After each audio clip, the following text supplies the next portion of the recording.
ودود كل أبدا بالود ودامني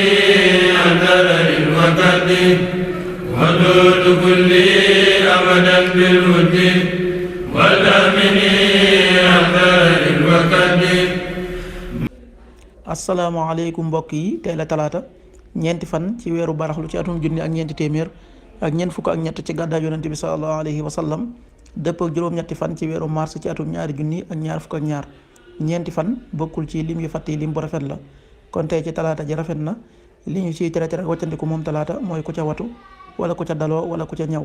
ñaanuk bis bi maa ngi sàkku njéggalul yàlla mi aji màgg ji tey tuub dellu ci moom astaghfirullah al azim wa atubu ilayhi. xadiisu bis bi yonent bi sallallahu alayhi wa sallam nee na aw nit duñu toog ci ab jataay di fa tudd yàlla lu dul ne malaaka yi dañu leen a wër yërmande muur leen ñuy wàcc ci seen kaw ak dal sunu boroom di leen tudd fañ a nekk fa moom. xadis bi ibnu maaja moo ko génne